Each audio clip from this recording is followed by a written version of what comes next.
सभी छोटे बड़े श्रोताओं को सुनीता भटनागर का प्यार भरा नमस्कार। ऑडियो स्टोरीज के हमारे चैनल कहानी जगत में आप सभी का स्वागत है।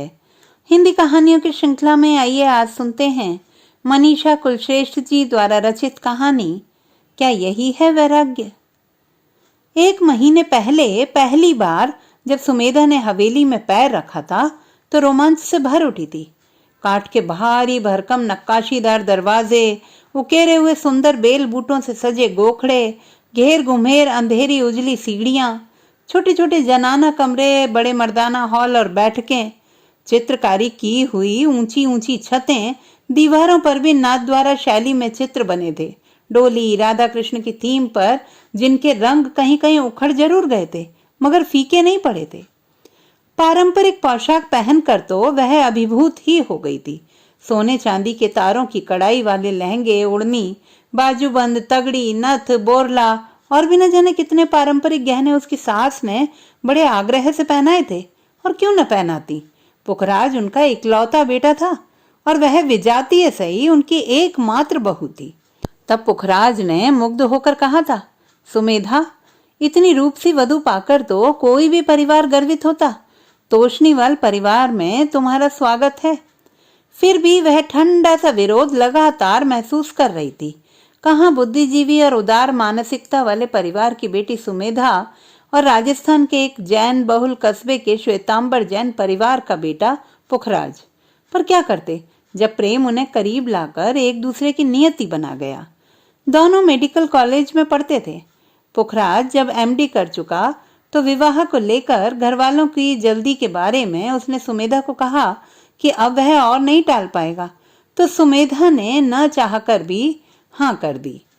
न चाहकर इसलिए कि वह प्री पीजी की तैयारियां कर रही थी, पर पुखराज को खोना उसे किसी भी कीमत पर नामंजूर था।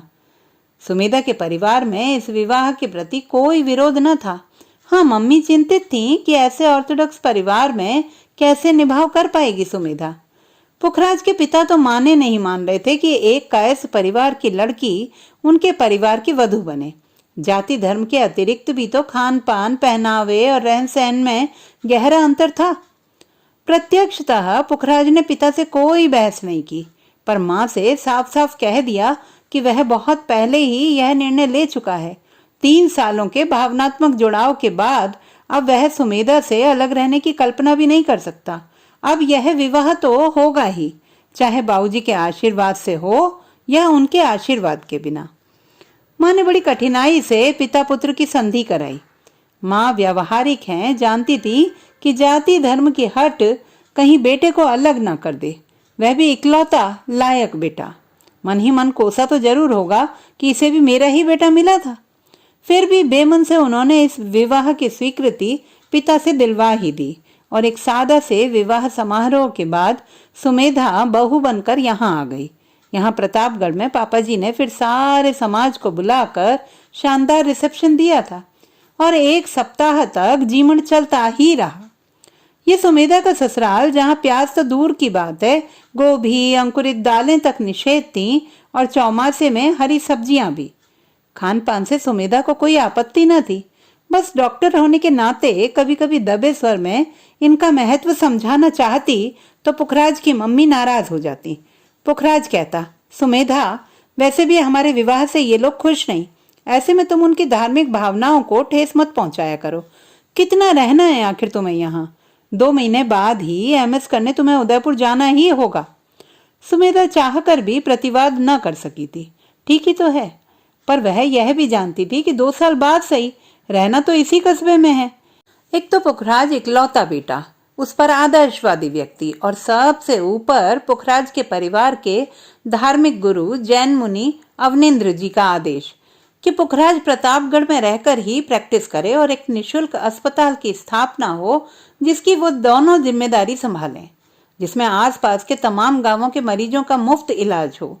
इस आदेश को स्वयं सुमेधा के आदर्श भी पूरी श्रद्धा के साथ मानते थे और वह पुखराज के सपनों की साझीदार बनकर रहना चाहती थी। बड़े शहरों, मोटी फीसों और आपाधापी भरे जीवन के प्रति ऐसा कोई लगाव भी न था। पुखराज और उसे यही आदर्श, यही विचार करीब लाए थे। जून माह अपने अंत पर था। हल्की हल्की फुहारों के साथ चौमासा शुरू हो रहा था। सुमेधा को बेसब्री से इंतजार था अपने प्री पीजी के रिजल्ट का। पता नहीं मेरिट में उसे कहाँ नंबर मिले, न जाने कौन सी ब्रांच मिले। गायनोकोलॉजी मिलने पर ही वह सच्चे अर्थों में ग्रामीण महिलाओं और रूढ़ियों से घिरी कस्बाई महिलाओं के लिए कुछ कर पाएगी। हवेली में गहमा गहमी शुरू हो गई थी। पूरे 2 बरस के बाद प्रतापगढ़ के स्थानक में जिनवर मुनि अवनिंद्र जी महाराज सा अन्य मुनियों के साथ पधार रहे हैं। पुखराज भी उत्साहित था और अस्पताल के बारे में अपनी योजना उन्हें बताना चाहता था। कहीं थोड़ी सी दुविधा थी कि अंतरजातीय विवाह को लेकर न जाने कैसी प्रतिक्रिया हो उनकी। वैसे पुखराज पर हमेशा से उनका विशेष स्नेह था। महाराज शाह ने जब उनके घर का आतिथ्य स्वीकार किया, उस दिन हवेली में उत्सव का सा माहौल था। वे स्वयं ही नहीं, उनके शिष्य भी भोजन आरोग्य पधार रहे थे। महाराज शाह के उल्लेख को लेकर बोलने में कुछ निश्चित सम्मान सूचक शब्दों के प्रयोग की सावधानी बरतनी होती थी। सो सुमेधा, जो इस सब की अभ्यस्त नहीं थी, कई बार सास से डांट खा चुकी थी। महाराज शाह खाना खाने नहीं आ रहे, भोजन आरोग्य आ रहे हैं। वे कोई हम तुम जैसे साधारण नहीं है। वैसे महाराज शाह और उनके शिष्य एकदम सादा भोजन लेते थे, किंतु इस शुभ अवसर पर मम्मी जी ने हवेली के अन्य हिस्सों में रहने वाले बड़े बाऊजी, काका शाह और दोनों बुआ शाह के परिवारों को भी आमंत्रित कर लिया था। महाराज शाह का भोजन मम्मी जी स्वयं अपने हाथों से तैयार कर रही थी। अन्य सभी के लिए ब्राह्मण रसोईया दाल बाटी चूरमे की रसोई तैयार कर रहा था। सुबह से रसोई 2 बार धुली। खाना बनाने वाले महाराज मम्मी जी से भी एक आगे सफाई के मामले में थे। सो चाहकर भी सुमेधा मम्मी जी की सहायता न कर सकी या जानबूझकर उसका रसोई में प्रवेश वर्जित ही रखा गया। उसे आदेश था कि बस नई बहू की तरह तैयार हो जाए। जेवर कपड़े भी उन्होंने तय कर दिए थे और उसकी अलमारी में रख दिए थे। उन्हें पता जो था कि उनकी डॉक्टर बहू हल्की साड़ी और पतली सोने की चेन पहनकर खड़ी हो जाएगी। सो आज उसकी नहीं चलेगी। घर में इतना बड़ा आयोजन जो है, पूरे खानदान की औरतें आएंगी तो क्या सोचेंगी? पुश्तैनी जेवर तो पहनने ही है ना। सुमेधा तैयार हुई। मोरपंखी ब्रोकेट का लहंगा और एक हीरे का हल्का सा सेट चुनकर पहन लिया। लेकिन सास कहाँ मानने वाली थी, जब तक थाली भर जेवर अपने हाथों से स्वयं सुमेधा को ना पहना दे। बड़े भारी जड़ाऊ सेट ही नहीं, बाजूबंद, तगड़ी, नथ, बोरला, जूड़ा, पिन, न जाने क्या क्या। उस पर तर्क यह है कि कौन कहेगा कि नवेली बींदड़ी हो, अभी महीना भी नहीं हुआ शादी को। संपन्नता तो जैसे टपकी पड़ती है इस परिवार में। अभी तो देखना जब काका सा और बुआ सा के घर की बेटियां बींदड़ियां आएंगी। चेहरा भले ही आधा घूंघट से ढका होगा, मगर सोने के काम वाली पोशाकें और हीरे मोती जड़े लद जेवर। वह यही सोचकर मुस्कुरा दी। किसके ख्यालों में मुस्कुरा रही हो? कहते हुए पुखराज अंदर आए और एक प्रगाढ़ आलिंगन में उसे बांध लिया। नव विवाहित युगल इस आलिंगन को इसकी परिणति तक ले जा पाते, उससे पूर्व ही नीचे वाली बैठक से बाबूजी का स्वर गूंज उठा, पुखराज। पुखराज 2-2 सीढ़ियां फलांगते हुए नीचे भागे। नीचे की गहमा गहमी से जाहिर था कि बड़े महाराज सब पधार चुके हैं। वह उत्सुकतावश उस गोखड़े में ओट लेकर खड़ी हो गई, जहां से नीचे वाली मर्दाना बैठक का कुछ हिस्सा और प्रवेश द्वार के बाद पड़ने वाला चौक साफ दिखता था। बैठक में सफेद चादरें बिछी थीं। बाबूजी ने स्वयं महाराज शाह और अन्य श्वेत वस्त्रधारी जिनवर मुनियों के पैरों का साफ जल से प्रक्षालन किया और बड़े आदर से उन्हें अंदर ले गए। परिवार के अन्य पुरुष भी अंदर चले गए। बड़े महाराज शाह वृद्ध व्यक्ति थे, मगर जीवंत तेजोमय चेहरा, एक सहज मुस्कान सबको बांट दी उन्होंने। सभी उनकी आवभगत में व्यस्त हो गए। तभी एक युवा जैन मुनि, जो समूह से किसी कारणवश पीछे रह गए थे, चौक में प्रविष्ट हुए। चारों ओर देखा, सबको व्यस्त पाकर स्वयं तसले में पानी लेकर हाथ पैर धोने लगे। अनभ्यस्त सुमेधा ने अपनी सरकती ओढ़नी फिर से सर पर ओढ़ना चाहा तो धीमी गुनगुनाहट के बीच एक संगीत उभरा। कंगन, तगड़ी, करधनी और बाजूबंद की लूमों सभी के घुंघरू कोरस में बज उठे। ओढ़नी संभालती कि ताजा खुले केशों की एक लंबी लट आगे को झूल आई। वह संभलती उससे पहले ही 2 चकित आंखों का जोड़ा उस पर आ टिका। यह साधारण पुरुष की मुग्ध दृष्टि होती तो सहज ही उपेक्षित कर जाती वह, क्योंकि उससे बखूबी परिचित थी। ये दृष्टि तो अनुभवहीन, निष्पाप, बाल सुलभ चकित दृष्टि थी।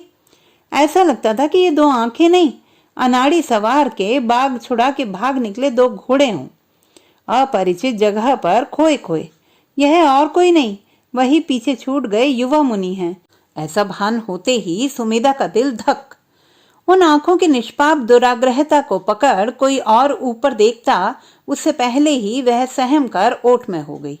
पहले ही क्या कम आपत्तियां हैं जो एक और मौका दिया जाए। लेकिन युवा भिक्षु की आंखें अब उसे खोज रही थीं। वह तीव्रता से अपने कमरे में चली आई।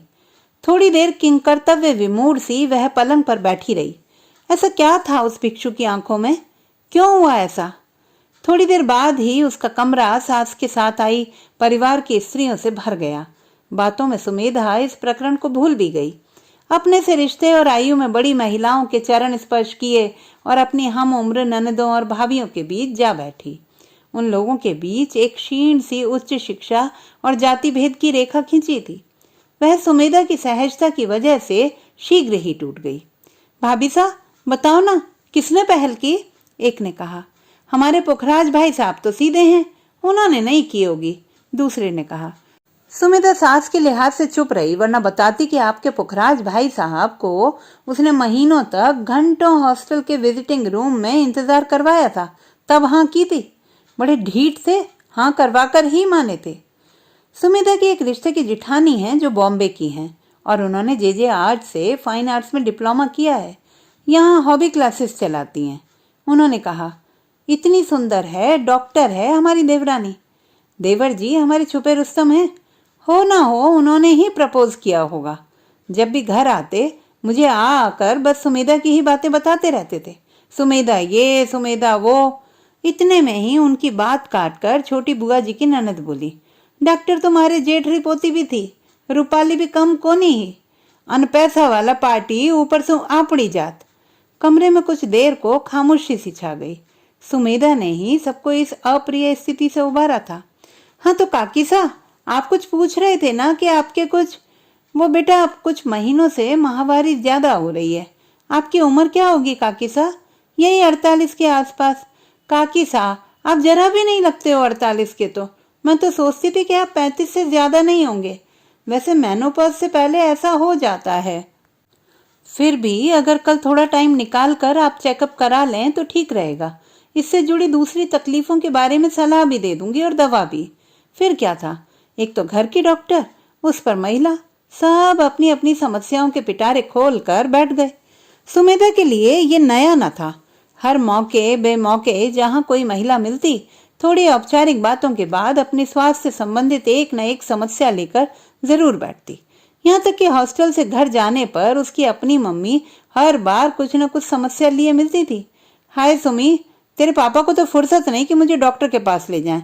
मैं सोच रही थी कि तू आए तो बताऊं।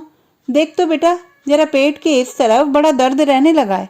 सुमेधा कभी बुरा नहीं मानती, हमेशा हर एक की समस्या गौर से सुनती और जरूर सलाह देती, क्योंकि वह जानती है कि अधिकतर भारतीय महिलाएं अपने स्वास्थ्य को तब तक अहमियत नहीं देती जब तक कि वह बड़ी बीमारी बनकर सामने ना आ जाए। उस पर गायनिक प्रॉब्लम्स तो सबसे ज्यादा छिपाई और उपेक्षित की जाती हैं।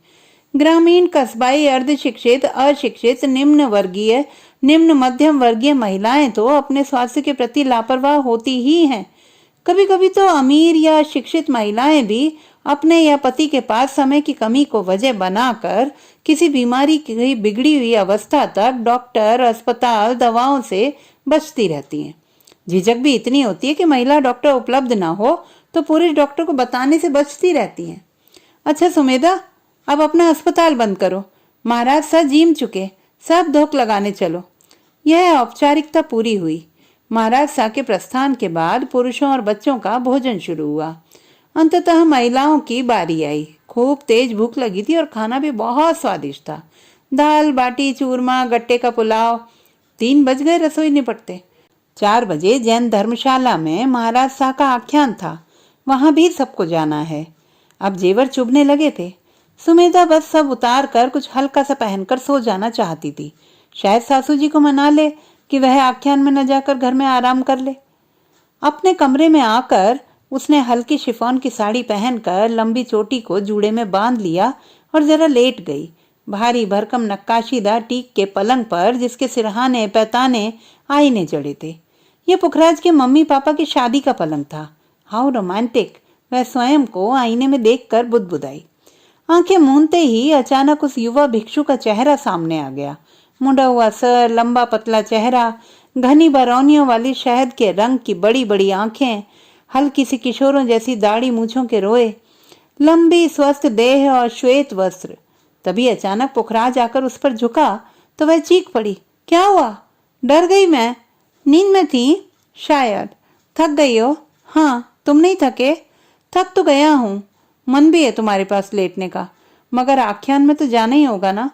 यहाँ तो मैं महाराजा सर के हॉस्पिटल के प्रोजेक्ट पर बात तक न कर सका।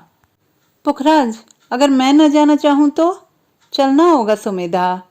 अधिक आनाकानी करने की रही सही गुंजाइश चाय के साथ मम्मी का आदेश लाए चंपा लाल ने पूरी कर दी।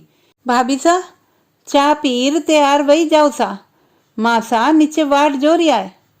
वही शिफॉन की साड़ी पहने सुमेधा नीचे आ गई।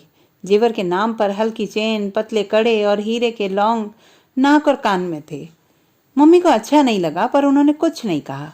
आख्यान में भी वही दो भागते नादान घोड़े, वही आंखें उस पर आकर उलझ गईं। बड़े महाराज सा के पास वह बैठे थे। आंखें पहचान में आते ही बाकी चेहरा एक कोलाज सा आ जुड़ा था। पतले भीचे से कठोरता दिखाने का जबरन प्रयास करते होंठ, जिद्दी सी तीखी नाक, मगर सारे संयमों से छूट भागती आंखें। आख्यान आरंभ होने से पहले पुखराज ने मेरा परिचय बड़े महाराज साहब से करवाया था। वे बड़े उदार मना, स्नेहिल और ज्ञानवान व्यक्ति लगे। सुमेधा ने इस बार जब उनके चरण स्पर्श किए, उसमें औपचारिकता नहीं, श्रद्धा थी। तुम तो डॉक्टर हो बेटा, जानती होगी कि अंतरजातीय विवाहों से तो जातियों में नए गुण विकसित होते हैं। बस मेरे लिए इतना करना कि इस छोटे से पिछड़े कस्बे की सेवा करना। यहाँ की स्त्रियां लेडी डॉक्टर के ना होने से बड़ा कष्ट पाती हैं। पुखराज इतना पढ़कर भी इस छोटे कस्बे में अस्पताल खोलकर कल्याण का काम कर रहा है। जब इसका डॉक्टरी में सिलेक्शन हुआ था तब मुझे विश्वास न था कि एक बार शहर में पढ़कर यह मेरी बात मानेगा। अब उसका साथ देकर अपना कर्तव्य पूरा करो। और एक बात और, यहाँ स्थानक में साध्वी शांता जी बीमार हैं, समय निकाल कर उन्हें दवा दे आना। जैसे आपकी आज्ञा महाराज साहब। मेरे पीछे खड़ी सासू माँ के चेहरे का गर्व मुझे महसूस हो रहा था। पुखराज ने राहत की सांस ली। महाराज सा से जरा दूर बैठे उस युवा मुनि की उत्सुक दृष्टि और कान इधर ही लगे हुए थे। महाराज सा के पास से पांडाल में लौटते समय सुमेधा ने पुखराज से पूछ ही लिया, ये जो यंग से महाराज सा है ना, वो कौन है? वो मुनि सागर चंद्र जी हैं। 18 साल का होते ही उन्होंने दीक्षा ले ली थी। बड़े हाईली एजुकेटेड हैं। प्राकृत और इंग्लिश में दोनों में एमए किया है उन्होंने। पुरानी जैन स्क्रिप्ट्स का इंग्लिश ट्रांसलेशन कर रहे हैं। पास ही के गांव के हैं। आख्यान कब आरंभ हुआ कब खत्म सुमेधा को पता ही नहीं चला। वह उसी अद्भुत व्यक्ति के बारे में सोचती रही। इतना सुदर्शन शिक्षित व्यक्ति तमाम कामनाओं पर विजय पाने का दावा कर भिक्षु बना बैठा है। क्या यह इतना आसान है? क्या सचमुच वह इस ठाटे मारते उद्दाम यौवन के बीच स्वयं को जीत पाता होगा? पर इससे इसकी आंखें तो नहीं साधी जाती। यही सोच लिए सुमेधा घर चली आई। रात थके होने के बावजूद वह सो न सकी। पुखराज भी थके थे, मगर सुमेधा की जिज्ञासा का कोई अंत न था। तो पुखराज, कौन थे ये मुनि सागर चंद्र जी महाराज सा? ये तो 25 साल के भी नहीं लगते। मुझसे भी छोटे हैं, 25 के हैं भी नहीं। तुम बता रहे थे कि अनाथ थे। हाँ, उनके पिता की डेथ ये जब छोटे थे तभी हो गई थी। सगे चाचाओं ने बिजनेस और रिश्तेदारों ने घर वर अपने नाम करा लिया। इन्हें इनकी माँ और जवान बहन को निकाल दिया। तब महाराज सा की शरण में गए थे।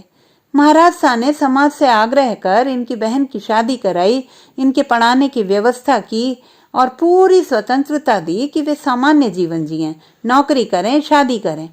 पर पिछले साल इन्होंने दीक्षा ले ली। बड़े महाराज सा के प्रति सुमेधा की श्रद्धा और बढ़ गई। सुबह सुबह वह बैग लेकर स्थानक पहुंची। साध्वी शांता जी एक उम्र दराज साध्वी काफी बीमार थीं। ब्लड प्रेशर लिया काफी हाई था। जिन काम की दवाओं के सैंपल पुखराज के बैग में मिले वे तो शांता जी को दे दी और कुछ इंजेक्शन सेविका को पर्ची देकर मंगवा लिए। इंजेक्शन देकर उनके सोने की प्रतीक्षा में वह उनसे बातें करने लगी। कब से बीमार हैं आप? साल भर से यही चल रहा है बेटा, अब कहीं आती जाती भी नहीं, यहीं जो भोजन मिला जीम लिया, ज्यादातर दूध और फल। लेकिन ऐसे तो आप बहुत कमजोर हो गई हैं, ठीक से खाया करें, अब उपवास बंद कर दें। कब तक संभालूं यह देह, अब मिट्टी होने का समय है। दवाओं के असर से वे धीरे धीरे नींद में डूब गईं। सुमेधा को ममता हो आई एकाकी वृद्धा साध्वी पर। नंगे फर्श पर सोई शांता जी बड़ी निरीह लग रही थी। मन तरल हो उठा, पर यही तो सन्यास है, वैराग्य है। जीवन भर त्याग, फर्श पर सोना, भिक्षालय अंजूरी में खाना, नंगे पैर यात्राएं करना और अंत में एकाकी वृद्धावस्था। मन ने चाहा इन्हें हवेली ले चले और पूरी देखभाल करे। आखिर पुखराज हार्ट स्पेशलिस्ट हैं। लेकिन धार्मिकता को चुनौती देने और आहत न करने की पुखराज की सख्त हिदायत याद आ गई। वह 1 घंटे बाद बीपी फिर से लेने की प्रतीक्षा में वहीं बैठ गई। स्थानक का फर्श ठंडा था और वातावरण एकदम शांत। हवेली की चहल पहल से दूर स्थानक में सचमुच समस्त तनावों को हर लेने वाली शांति और सुकून है। अगर अन्य कुछ आधारहीन से बंधन ना हो तो क्या बुरा है वैराग्य। जैन मतावलंबी मुनि और साध्वियां सही मायनों में वैराग्य लेते हैं। अन्य आडंबरी साधुओं की तरह महज आडंबर, प्रचार, ऐश्वर्यमय जीवन तो नहीं जीते साधु के बनावटी दिखावे ताने बाने के साथ। ऐसी ही बातें सोचते हुए सुमेधा कुछ पलों को अपनी प्राइवेसी और ठंडे फर्श का आनंद ले रही थी कि एक क्षीण सी पदचाप के साथ एक दुबली पतली सुंदर तेजोमय चेहरे वाली साध्वी आई। सुमेधा के प्रणाम के उत्तर में आशीर्वचन देकर वहीं पास में बैठ गई। ब्रह्मचर्य के कठिन व्रत से मानो उनकी वय स्थिर होकर रह गई थी। काली काली शांत आंखें, स्निग्ध त्वचा, प्रथम दृष्टि में अनायास उन्हें देखकर पश्चाताप में डूबी रत्नावली का सा भान हुआ था। मानो रूपमती देह के मोह की व्यर्थता का ताना मारकर किसी तुलसी को हमेशा के लिए खो चुकी हों। थोड़ी देर चुप बैठने के बाद वे संकोच कर बोली, मंदा ने बताया तुम डॉक्टरनी हो। बेटा एक तकलीफ है, कहिए। निसंकोच कहिए महाराज सा, मैं औरतों की ही डॉक्टर हूँ। कई दिनों से सीने में एक गांठ सी है। दर्द होता है उस गांठ में? नहीं, दर्द तो नहीं होता, पर कांख तक बढ़ गई है तो हाथ ऊपर नीचे करने में तकलीफ होती है। महाराज सा ये तो सीरियस बात है, आप अभी चेकअप कराइए। हाँ अभी। दर्दहीन गांठ की गंभीरता को सुमेधा से अधिक कौन समझ सकता था। घने संकोच के साथ उन्होंने चेकअप करवाया। अच्छा संकेत तो नहीं था, पर तुरंत इलाज शुरू करने पर स्थिति को संभाला जा सकता था। मैं दवा भिजवा दूंगी, अगर साधारण गांठ हुई तो ठीक हो जाएगी, और अगर क्या दवा से ठीक नहीं हुई तो आपको बड़े शहर में जाकर टेस्ट और फिर इलाज करवाना होगा। बेटा मुझे तो तेरी ही दवा से काम चलाना होगा। मेरा भाग्य जो तू स्थानक में आ गई, दवा मिल जाएगी। हमें तो रोगों से भी अकेले जीतना होता है, न जीते तो नश्वर देह ही तो है। उनके स्वरों में न जाने क्या था, तिक्तता या वैराग्य, सुमेधा समझ नहीं सकी थी। फिर भी उसने अंतिम प्रयास किया। महाराज सा अस्वस्थ रहकर धर्म का निर्वाह कैसे होगा? बाद में यह गांठ बढ़कर बहुत तकलीफ देगी। मेरी माने आप, मैं 8-10 दिन बाद उदयपुर जा रही हूँ। मैं वहीं पढ़ती हूँ मेडिकल कॉलेज में। आप मेरे साथ चलें, कुछ टेस्ट करवाएं और इलाज होने तक वहीं रहें। वहां भी स्थानक तो होगा, मैं आपके पास आती जाती रहूंगी। असंभव सी बात है ये। उदयपुर स्थानक तो मैं जाकर रहती हूँ, पर अस्पताल जाना नहीं बेटा। सुमेधा लौट आई। उसके बाद 2-3 बार और स्थानक गई। शांता जी तो ठीक हो रही थी और आशीर्वचनों से उसका आंचल भर देती थी, पर उन दूसरी साध्वी जी को मैमोग्राम करवाने के लिए न मना सकी। उसने पुखराज को भी कहा, मम्मी जी को भी, पर सब असमर्थता व्यक्त करके रह गए। धर्म, त्याग, वैराग्य की आचार नीति में उलझकर रह गया प्रश्न स्वास्थ्य का। सुमेधा स्वयं से उलझती तो सास से बात करती। उनका तर्क होता कि इतने नेम नियमों से जीने वाले को स्तन कैंसर जैसी बीमारी कैसे हो सकती है। वह कैसे समझाती कि स्तन कैंसर नेम नियम नहीं देखता। रिसर्च से सिद्ध हो चुका है कि यह कैंसर आनुवंशिक कारणों से भी होता है। अगर किसी स्त्री की माँ, दादी, मासी या अन्य करीबी रिश्तेदार को हुआ है तो उसे भी केयरफुल रहना चाहिए। यह भी सिद्ध हो चुका है कि बिना बच्चों वाली विवाहिताओं, अविवाहित महिलाओं और जरा भी स्तनपान न कराने वाली माताओं को स्तन कैंसर होने की संभावना अधिक हो जाती है। अंततः उसने नियति पर छोड़ दिया सब कुछ। जब साध्वी शांता जी पूर्ण स्वास्थ्य लाभ लेकर एक दिन हवेली पधारी तो सबसे ज्यादा प्रसन्नता उसे ही हुई थी। जून अंत के दिन थे, लंबे फुर्सत भरे दिन। शाम के 4 बजने वाले थे। बाहर गर्म लू का असर अब भी कम नहीं हुआ था, मगर हवेली के कमरे बिना कूलर के भी आरामदेह और ठंडे थे। सुमिधा अपने कमरे के जालीदार गोखड़े में बैठकर ससुर जी की लाइब्रेरी से एक बेहद पुराना सीला सीला सा मगर क्लासिक सा दिखने वाला उपन्यास निकाल लाई थी और दोपहर से उसी में डूबी थी। सास ससुर आज सुबह ही पास के कस्बे में किसी शादी में गए थे। पुखराज आकर न जाने कब चंपालाल से खाना लगवा कर खाकर भी न जाने कब अपने क्लिनिक चले गए थे। वहां से उन्हें नए अस्पताल की साइट पर भी जाना था। उपन्यास रोचक था, किसी पुराने क्लासिक ऑथर हार्थोन का था। शीर्षक था द स्कारलेट लेटर। एक स्त्री को चरित्रहीन साबित कर प्रीस्ट उसे चर्च के नियमानुसार चरित्रहीनता का प्रतीक सुर्ख लाल रंग के धागों से कड़ा हुआ अंग्रेजी वर्णमाला का अक्षर ए अपने कपड़ों पर पहनने को और कस्बे की बाहरी सीमा में अपने 3 बच्चों के साथ रहने का फरमान जारी कर देता है, जबकि वह स्वयं कस्बे के उन तमाम सफेद पोशों की तरह ही उस गरीब स्त्री के चारित्रिक पतन में बराबर से शरीक रहा होता है। तो यूरोप भी इन सब सड़ी गली मान्यताओं से घिरा था एक समय में। तभी बड़े दरवाजे की सांकल बजी। लगता है चंपालाल भी आड़त पर चला गया है। सुमेधा ने गोखड़े से झांका पर गली में से कोई नहीं दिखा। एक बार और खड़खड़ाहट सुनकर वह उठी और नीचे उतर आई। लकड़ी के विशाल द्वार में बना एक छोटा खिड़की नुमा दरवाजा खुला। सामने मुनि सागर चंद्र जी। अब सुमेधा दुविधा में। क्या करे? कह दे कि कोई नहीं है, या ये भिक्षु का अपमान होगा? बाद में सब नाराज हो गए तो? पधारिए महाराज सा। जितना कुछ देख सुनकर उसने इस परिवार में सीखा था उतना करने का प्रयास किया। धोख लगाए, चरण धुलवाए और उन्हें मर्दाना बैठक में फर्श पहुंचकर बैठाया। विराजें। वे बैठ गए, अपना झोला डंडा पास ही में रखकर। अब सुमेधा भागी पुखराज को फोन करने, और संयोग से वो क्लिनिक में ही मिल गए। पुखराज, खाना तो तैयार नहीं है। पगली, इसीलिए हम जैनियों में सूर्यास्त से पहले खाना बन जाता है। आज हम दोनों ही थे तो मैंने सोचा चंपालाल भी नहीं है। अच्छा, तुम तो आ जाओ उनके पास बैठने को। देखता हूँ, बस मैं साइट के लिए निकल रहा था। एक इंजीनियर भी आ रहा है। फ्रिज में आटा होगा, कुछ ताजा बना लो और जिमा दो। उनके साथ में भी रखना होता है, याद रखना। पहली बार उसे लगा कि कहाँ फंस गई है वह। जब वह लौट कर जल लेकर नीचे बैठक में आई तो स्वयं महाराज सा ने उसकी समस्या हल कर दी, यह कहकर कि बस दूध और फलाहार लेंगे। वह जल्दी से गाढ़े दूध में केसर और मेवे मिलाकर ले आई, साथ में 3-4 किस्म के फल और खोए की मिठाई। दूध और फलाहार ग्रहण कर उन्होंने पूछा, आपका नाम? सुमेधा। हाँ, आप तो डॉक्टर हैं, गुण अनुरूप ही नाम है। आप जैन नहीं हैं? अब तो जैन ही हो। हाँ, सत्य सत्य तो यही है, पर आप बहुत अलग हैं आम स्त्रियों से। एक लंबा पॉज खिंचा ही रहा। सुमेधा उनकी असहज दृष्टि को उपेक्षित कर उनके जाने की प्रतीक्षा में बोली, महाराज सा, कुछ फलाहार साथ के लिए रख दूं? नहीं, आज तो अब कुछ नहीं जीमूंगा, कल तक बासी हो जाएगा, रहने दें। फिर पॉज, असहज सा। आपको उस दिन पहली बार हवेली में देखा। आप साधारण कहाँ हैं? एमए में अध्ययन के समय में मैंने ब्राउनिंग और कीट्स को पढ़ा और प्रेम को व्यर्थ की दैहिक अनुभूति समझता रहा। आज वही सब मुझे विचलित करता है।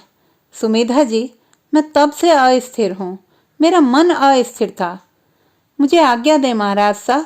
सुमेधा का चेहरा तमतमा रहा था, पर इस एक टीन एज से दिखने वाले युवा भिक्षु को क्या कहे? वह जाने लगी।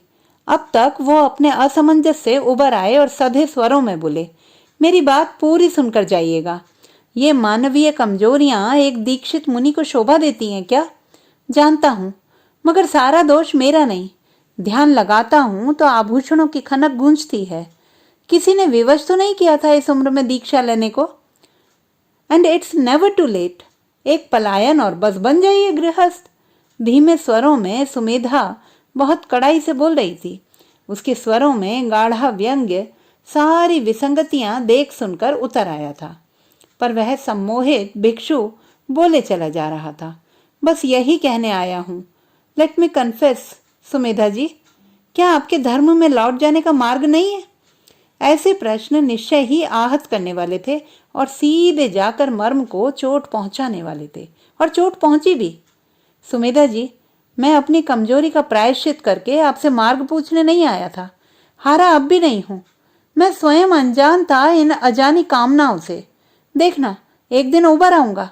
उनका चेहरा जल रहा था, आंखों में नमी थी और होंठ फिर दृढ़ता से भिंच गए थे। चलता हूं।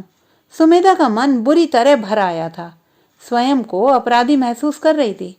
इस युवा मुनि के सहज असमंजस पर चिंता हो आई। उम्र ही क्या होगी इसकी? कैसे निभाएगा इतना भीषण वैराग्य? देर रात लौट पाए थे पुखराज और आकर खुश खबर दी कि सुमेधा का प्री पीजी में 48वां रैंक है और उसे गायनोकोलॉजी ब्रांच मिल जाएगी।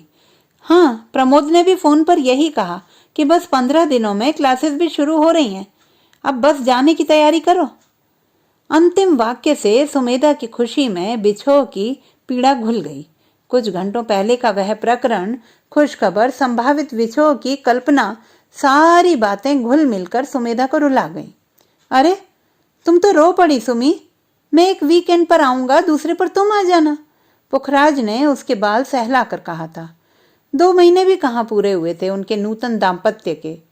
व्यस्तता इतनी रही कि हनीमून या मधुमास के नाम पर इस विराट हवेली के इस शयन कक्ष के जालीदार गोखड़े या जहाजनुमा इस नक्काशीदार सजीले पलंग पर कुछ तृप्तिदायक पलों को दोनों ने स्मृति की पोटली में बांध लिया था।